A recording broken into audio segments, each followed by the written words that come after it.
আসসালামু আলাইকুম everyone, welcome back to my another new food video. আজকে আমি আপনাদের সাথে শেয়ার করব ড্রাগন ক্রিম চিজ কেক।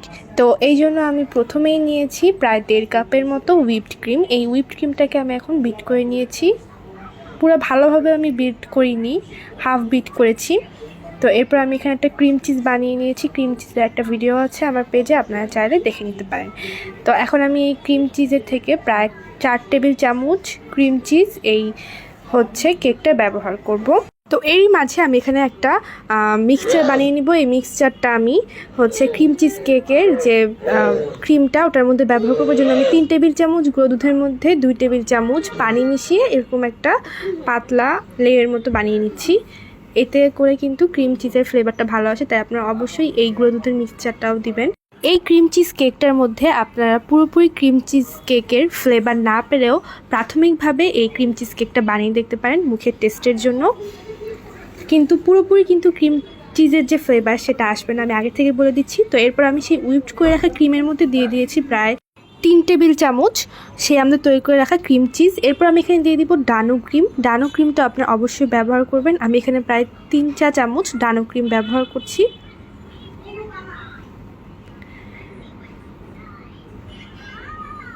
এরপর আমি এতে এখন দিয়ে দিব আমাদের সেই তৈরি করে নেওয়া গুঁড়া দুধের মিশ্রণটা। এখন আমি এই সবগুলো উপকরণকে খুব ভালোভাবে বিটার দিয়ে বিট করে নিব। 1-2 মিনিট ভালোভাবে বিটার দিয়ে বিট করে নেওয়ার পর আমার ক্রিমটা এখন পুরোপুরি তৈরি হয়ে গিয়েছে কেকে ব্যবহার করার জন্য। এখন আমি এই ক্রিমটাকে একটা পাইপিং ব্যাগে নিয়ে নিচ্ছি। এইদিকে আমি এখানে একটা মিশ্রণ বানাবো, এই জন্য আমি এখানে নিয়ে নিয়েছি প্রায় 2 টেবিল চামচ কফি, 2 টেবিল চামচ গুঁড়া দুধ। অর্থাৎ কফি আর গুঁড়া দুধটা এখানে সমপরিমাণে দিতে হবে। এরপর আমি এখানে দিয়ে দিব প্রায় 1/4 কাপ পানি মেজারমেন্ট কাপে। এরপর আমি এটাকে ভালোভাবে মিশিয়ে একটা ব্যাটার বানিয়ে নিব।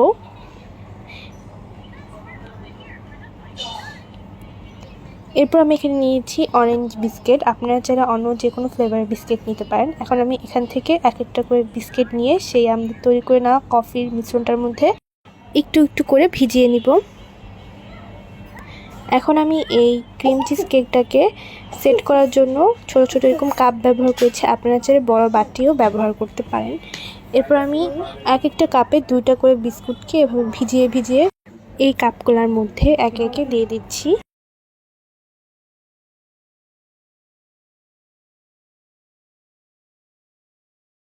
এরপর আমি সেই বিস্কুটগুলোর উপর একে একে সেই তৈরি করে নেওয়া ক্রিমগুলোকে দিয়ে দিচ্ছি।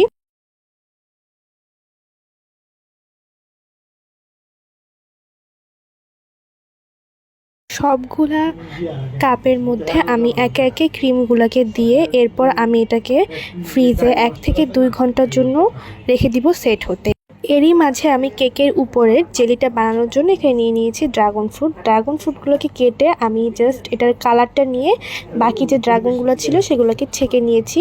কাটা ড্রাগনগুলোকে আমি জাস্ট কালারটা আনার জন্য ড্রাগনগুলোকে ভিজিয়ে রেখেছিলাম। এরপর আমি এতে স্বাদ মতো চিনি দিয়ে 1-2 মিনিট জাল দিয়ে নিয়েছি। 1-2 মিনিট পর আমি এখানে প্রায় হাফ চামচ জেলিটিন দিয়ে 1 মিনিট একটু জাল দিয়ে নিলেই দেখা যাবে এরকম ঘন হয়ে গিয়েছে। তখন এটাকে নামিয়ে ঠান্ডা করে আমি এখানে দিয়ে দিয়েছি প্রায় 1 চা চামচ লেবুর রস দিয়ে খুব ভালোভাবে এটাকে মিক্স করে নিয়েছি। এখন আমার এই ড্রাগনটা সেট হওয়ার জন্য পুরোপুরি রেডি। এখন আমি এই জ্যামগুলোকে প্রতিটা কাপের উপর দিয়ে দিচ্ছি ক্রিমের উপরে উপরে।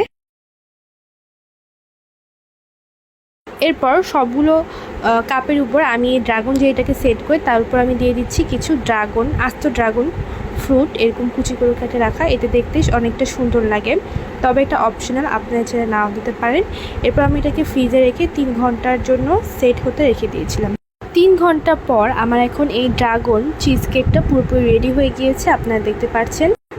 খেতে অনেক ভালো হয়েছিল তা বলবো না, মোটামুটি হয়েছিল। আমার মতো যারা cream cheese cake lover but টাকা বেশি ওয়েস্ট করতে চাচ্ছে না, তারা প্রাথমিক পর্যায়ে ঘরে একবার বানিয়ে টেস্ট করে দেখতে পারেন মুখে স্বাদের জন্য। এরপর ভালো লাগলে নেক্সট বার ক্রিম চিজ কিনে বাইরের থেকে তারপর বানিয়ে খেতে পারেন। So make this food and enjoy with your family. By.